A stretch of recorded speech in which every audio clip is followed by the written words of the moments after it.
Business assets and ownership interests are divided just as property is divided. So you're going to ask yourself, is the business marital property? Typically, it's going to be marital property. If a spouse's business is his main income and it's supporting the household, that business really is marital property. There's going to be a business account that husband or wife, whoever's name is not on the business, is going to want to see divided in their divorce, because every dollar, every cent after the marriage vows at your jobs, whatever those jobs may be, is marital property in the state of Michigan, unless you could find an exception. Businesses, unless you can find a exception for those two, you're gonna have to divide them. They are marital property.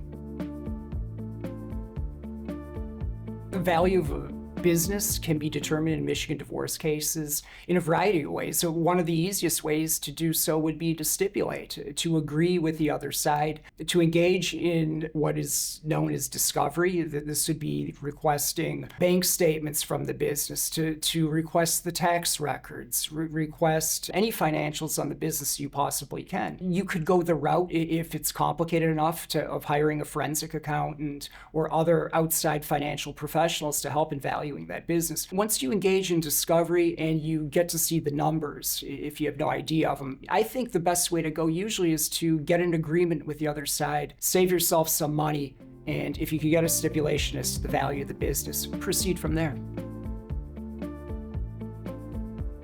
Can one spouse buy out the other spouse's interest in the business? Generally, yes, but that's going to depend. So if your spouse is a lawyer and you are not, the lawyer's business account has funds that, in essence, are marital property.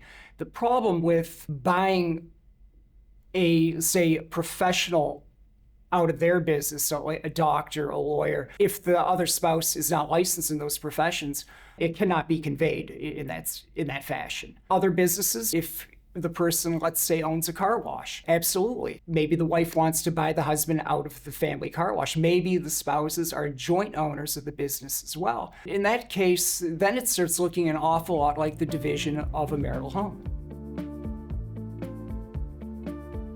How does Michigan handle stock options and other employee benefits? They're handled very similar to the rest of how property is handled. First, begin the analysis. Ask yourself, is it marital property? The hard part is identifying where all these assets are sometimes. I can't tell you how many divorces I've had where I've had a spouse tell me, my husband has stocks, but I don't know what they're in. I don't know. I've never seen any documentation on them. First, you have to identify where those assets are. Once you identify them, then you engage in the analysis of whether or not they're marital property. More likely than not, they're going to be marital property, and it's going to be an equitable division, most likely 50-50, unless there's certain circumstantial facts that justify a different division.